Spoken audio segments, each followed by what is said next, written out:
based on what Steve and Jared and Pete and others were telling me, Marco, so involved, that I thought that they were going to attack us. I thought they would, if we didn't do this at the time we did it, I think they had in mind to attack us. And if you notice, they did something which was very foolish, very stupid, I would say.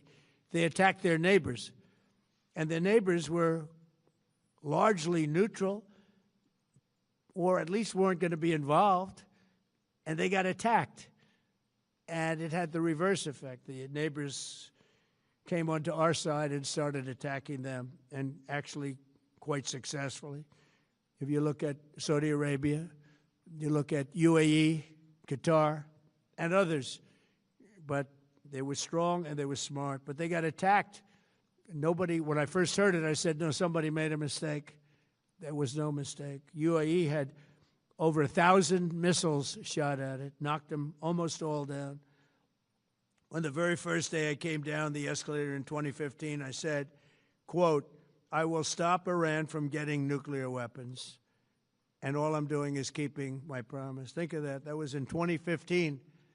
I said it. It was a threat then and a much bigger threat now, but no longer a threat, not for a long time anyway. We want to keep it that way. As we continue Operation Epic Fury, we're also focused on keeping energy and oil flowing to the world, and I will not allow a terrorist regime to hold the world hostage and attempt to stop the globe's oil supply. And if Iran does anything to do that, they'll get hit at a much, much harder level. I will take out those targets that were easy and that I mentioned just before. We'll take them out so quickly, they'll never be able to recover, ever. If they want to play that game, they better not play that game. In the long run, oil supplies will be dramatically more secure without the threat of Iranian ships, drones, missiles, nuclear menace, or anything. So the Strait of Hormuz is going to remain safe. We have a lot of Navy ships there. We have the best equipment in the world, inspecting for mines. Again, most of their ships are down at the bottom of the sea, but we will hit them so hard that it will not be possible for them or anybody else helping them to ever recover that section of the world if they do anything. In recent years, the regime and its terror proxies have launched attacks on hundreds of commercial vessels. We're putting an end to all of this threat once and for all, and the result will be lower oil prices, oil and gas prices for American families. We've done that. We've done it. We brought it very low. This was just an excursion into something that had to be done. We're getting very close to finishing that, too. In the meantime, during this brief disruption, the United States is offering political risk insurance to any tankers operating in the Gulf. So we're putting up risk insurance. We'll perhaps go alongside of them for protection. We don't think it'll be necessary if it is. And if they do anything, the price will be incalculable. It will be so great that they will have wished they never did it, because you have to keep the straits flowing. With all of that, it affects other countries much more than it does the United States. It doesn't really affect us. We have so much oil. We have tremendous oil and gas, much more than we need. We have Venezuela now as our new partner, great partner. They've worked out so wonderful. We're working with the administration, the president, and it's a massive source of oil, gas, everything.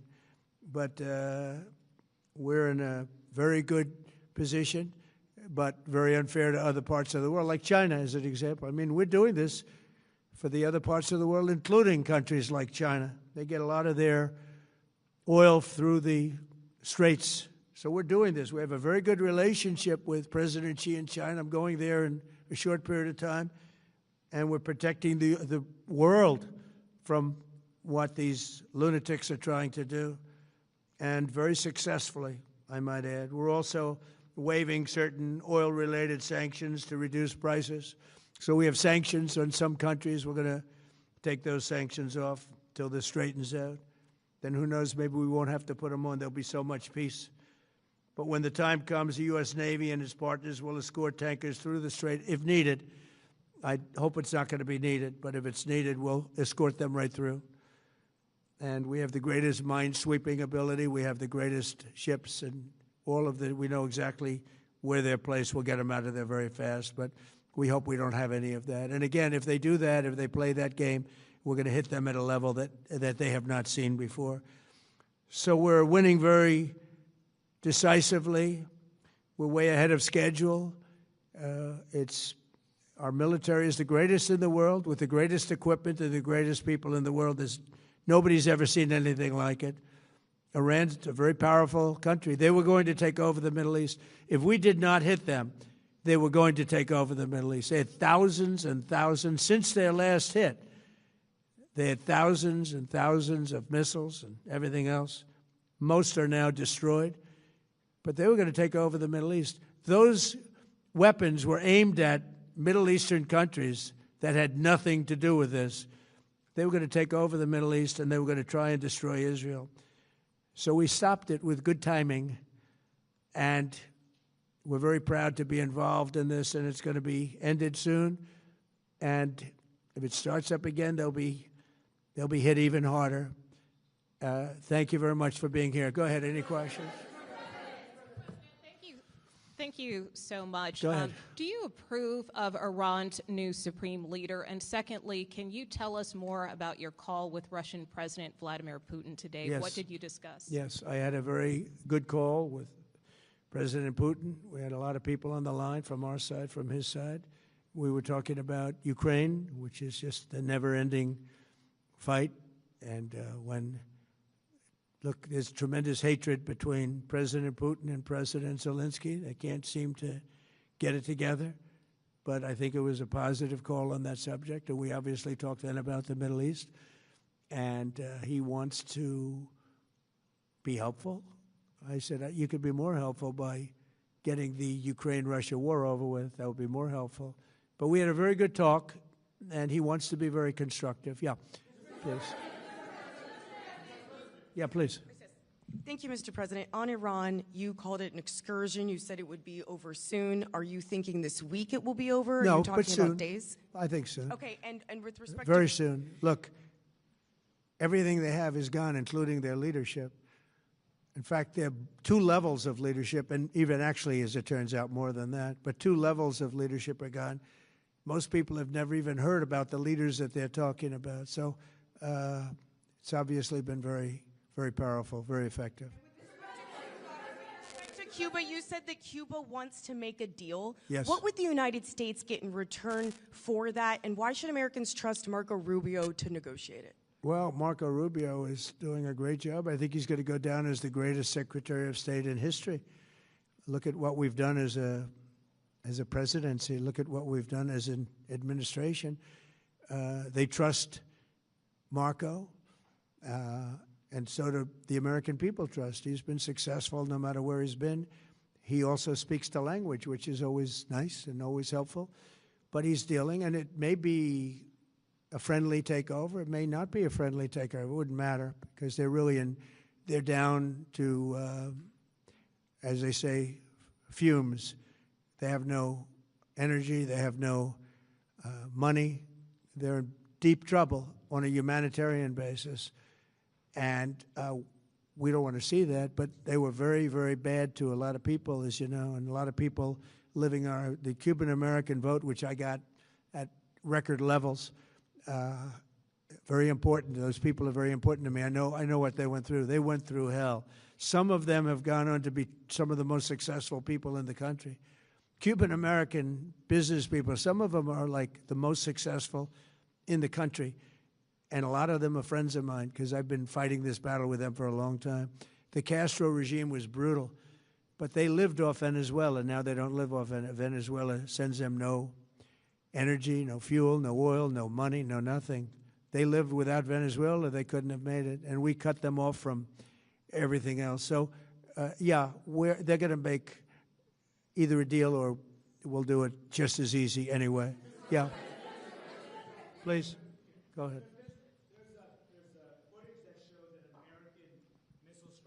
Tomahawk missile likely destroyed that Iranian girls' school. So will the U.S. accept any responsibility? Well, I for haven't that strike? seen it. And I will say that the tomahawk, which is one of the most powerful weapons around, is used by, is sold and used by other countries, you know that. And whether it's Iran, who also has some tomahawks, I wish they had more, but whether it's Iran or somebody else, the fact that a tomahawk is very generic. It's sold to other countries, but that's being investigated right now. Yeah, please. Thank you. Mr. President, you've said the war is, quote, very complete, but your defense secretary says this is just the beginning. So which is it, and how long should Americans be prepared Well, I think for you could this war say to it last both. for? It's the beginning of building a new country, but they have no Navy, they have no Air Force, they have no anti-aircraft equipment. It's all been blown up. They have no radar, they have no telecommunications, and they have no leadership. It's all gone. So, you could look at that statement. We could call it a tremendous success right now as we leave here. I could call it, or we could go further, and we're going to go further. But the big risk on that war has been over for 3 days. We wiped them out in the first 2 days. When you think about it, it's incredible. We wiped out a big Navy, very powerful Navy. These were ships. These were serious ships. These were ships that you buy when you want to win battles. They're all on the bottom floor. The sailors are all running off their ships. They refuse to get on the ships. The Air Force is gone. Everything's gone. The missiles are down to a trickle. The drones are down to probably 25%, and they'll soon be down to nothing. We'll have where they manufactured the drones are under fire as we speak. They're being hit. So the rest is going to be determination as to my attitude, along with the people in the Trump administration, what we want to do. Thank you. Yeah, please. Can I ask you, you mentioned you were going to waive certain additional oil waivers or sanctions. Can you talk a little bit more about that and address in particular? Well, we're looking to keep the oil prices down. We went artificially up because of this excursion into a very positive thing. I mean, this was an excursion that a lot of people wouldn't have done. I knew oil prices would go up if I did this, and they've gone up probably less than I thought they'd go up. But I don't think anybody thought we were going to be this quickly successful. This was a military success, the likes of which people haven't seen. We have the best military. We have the best equipment. We have, I believe, the best generals. We have the best. And this went very quickly. We talked about that with President Putin. He was very impressed with what he saw because nobody's ever seen anything quite like it. Iran was a very powerful military country with all of the missiles. Now, you had the double attack. You had the original attack with us and Israel, and that knocked them for a loop. Then you had the B-2 bombers, which took out their nuclear capability, and they would have had a nuclear weapon within 2 weeks to 4 weeks. And they would have used it long before this press conference, and we might have had a much different press conference if we had a press conference at all. But it's been amazing. The military success that we've had is truly unprecedented. You've told your congressional colleagues that you will not sign any piece of legislation until the Save America Act is passed. Does that include the confirmation of Senator Mullen as your next DHS secretary? Does that mean a DHS funding bill? And Senator Thune said today it's not a matter of whether or not your Republican colleagues agree with the policy. It's about changing the process. In other words, getting rid of the filibuster to get there. So in order to get it, you're going to need Democrat votes. And what we're saying is the Save America, not the SAVE Act, which nobody knew what it was, the Save America Act, the Save America Act. And that's voter ID. We want voter ID. We want to be able to see a picture of the voter. We want to be able to see that the voter is legitimate. We want, very importantly, confirmation that this voter is a citizen of the United States of America, and we want no mail-in ballot scams. So we have exceptions for the military, for sick, for disabled, and for people that are away, business trips or whatever. Even vacations will be very liberal in that. We've added two things to it: no men and women's sports and no transgender mutilation of our children. We don't want it's mutilization of our children, and we don't want that. So we added those two things. That's the 5 points. We have 5 very good points. It polls at 86% with Democrats. Think of that. The overall vote is 86%. With Republicans, it's 98%. And the only one opposed to it is a Democrat leadership because they cheat. They want to cheat. So we added those 2 points. We're going for the gold, and we're going to have to fight like hell. Now, certain things will happen. Certain things will take place. I'm here to do a great job for the country. But we don't have a country, if we're going to have elections that are so corrupt and so dishonest like we've witnessed over the last period of time. You know, as an example, virtually nobody has nobody has a system of mail-in ballots like we have. No other country in the world. France went away from it. They all went, you know why? Because it's corrupt. And Jimmy Carter, when he had a commission, frankly, I think it's probably the best thing Jimmy Carter did. He said, you can't have mail-in voting because it's inherently dishonest. And it's turned out to be totally dishonest, so we're going to fight for it.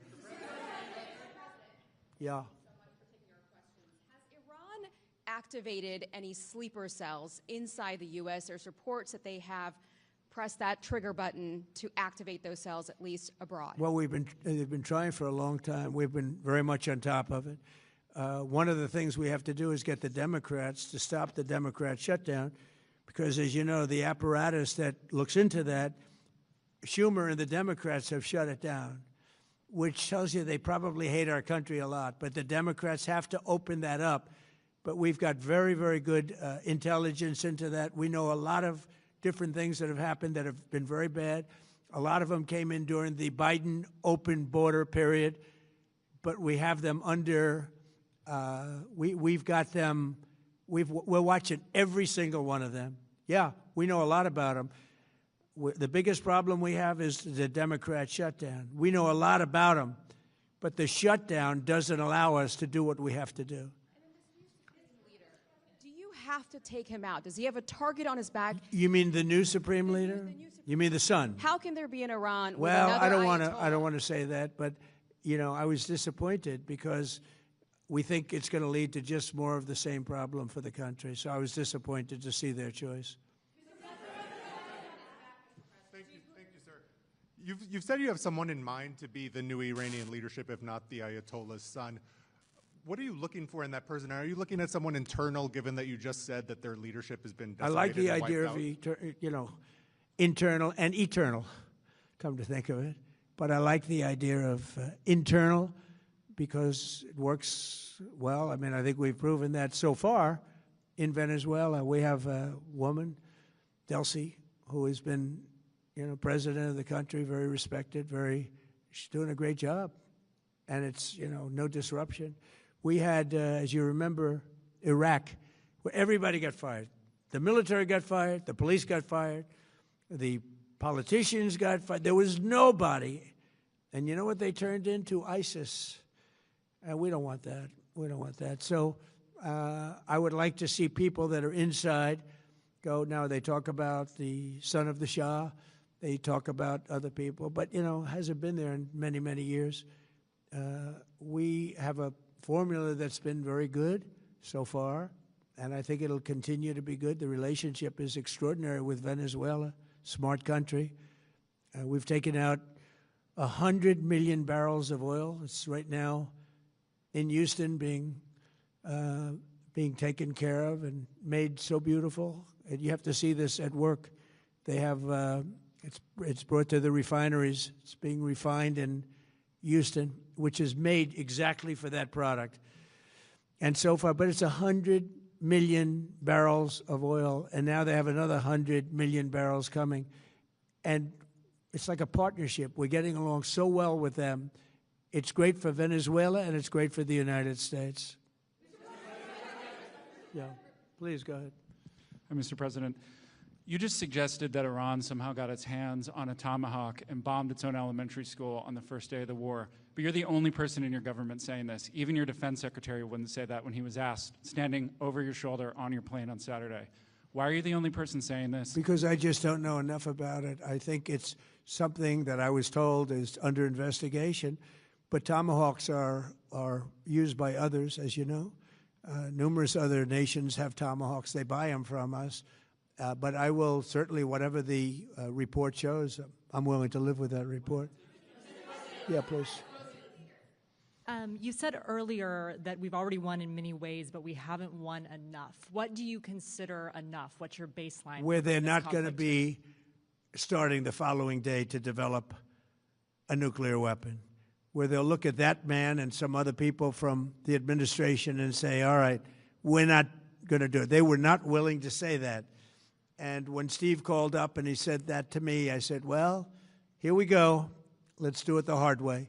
But the hard way, I think, is probably the easy way. When basically I can see that they will no longer have any capacity whatsoever for a very long period of time of developing weaponry that could be used against the United States, Israel, or any of our allies. We have great allies in the Middle East, great countries that are allies. And they were staying out of it until they got hit. Someday they'll have to do a story. Why did he do that? Why did they do that?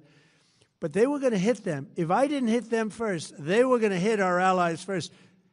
I believe, upon information and belief, but I believe that he was going to, they were going to take over the Middle East. They were looking to take over the Middle East. Now, had Operation Midnight Hammer not taken place, that was definite, because they would have had a nuclear weapon within a matter of weeks. But that took place. That was a setback. But look at the number of missiles they were able to buy and make over the last 6 months. And those missiles were aimed at various countries. And when you look at over 1,000 missiles shot at like UAE, they were looking to take over the Middle East. We got there first. We're lucky. I'll tell you what, the Middle East and those countries, very rich countries, are very lucky that I was president instead of somebody else.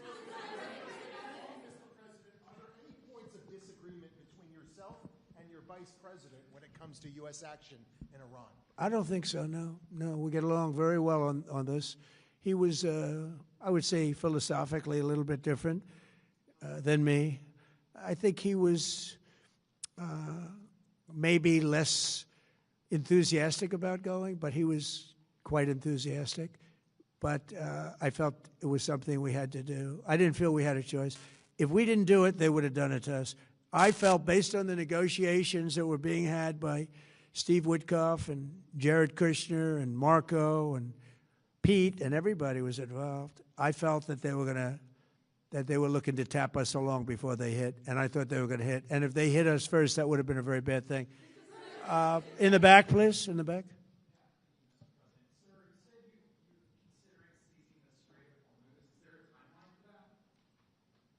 About the Strait, you mean? Yeah, well, I want to keep it open. I want to keep it good. You know, it doesn't pertain to us so much as it does to China. We're really helping China here and other countries because they get a lot of their energy from the Straits. But, hey, look, we have a good relationship with China. It's my honor to do it. Yeah. You have called him an unacceptable choice. So does he have a target on his back? And how can you say I don't want to say whether or not he does because that would be inappropriate. But, hey, look, I had a target on my back because, as you people wrote pretty well, they caught the assassin that was after me. So we just got them first. But they caught the assassin. They have him now in custody that was after me. So, you know, but people don't like to mention that, but they did catch him. And I'd like to congratulate our military, Secret Service, FBI, all of the people that worked on that, but they did. Yeah, please. Go ahead. No, go ahead, please. Thank you, Mr. President. You promised the Iranian people you would help them, but it sounds like you're willing to end this fight after your military objectives have wrapped up. Isn't that a betrayal of the people? Will I help them? I'd like to, if they can behave, but they've been very menacing. You know, they're great people. They have an amazing population. It's amazing, smart, brilliant, energetic. They have a great, I'd love to help them, but they have to be in a system that allows them to be helped. And right now they're in a system that only allows failure. And I don't want that. and I want a system that's not going to be attacking us. We want a system that can lead to many years of peace. And if we can't have that, we might as well get it over with right now. Yeah, please. Mr. President, as of today, there have been 8 U.S. military fatalities associated with the war in Iran. How many American deaths are you willing to have in this war? Well, as I said before, when you have conflicts like this, you always have death. And I was at Dover yesterday. I met the parents, and they were unbelievable people. They were unbelievable people, but they all had one thing in common. They said to me one thing, every single one: finish the job, sir. Please finish the job. And I'll leave you at that. Thank you very much, everybody. Thank you.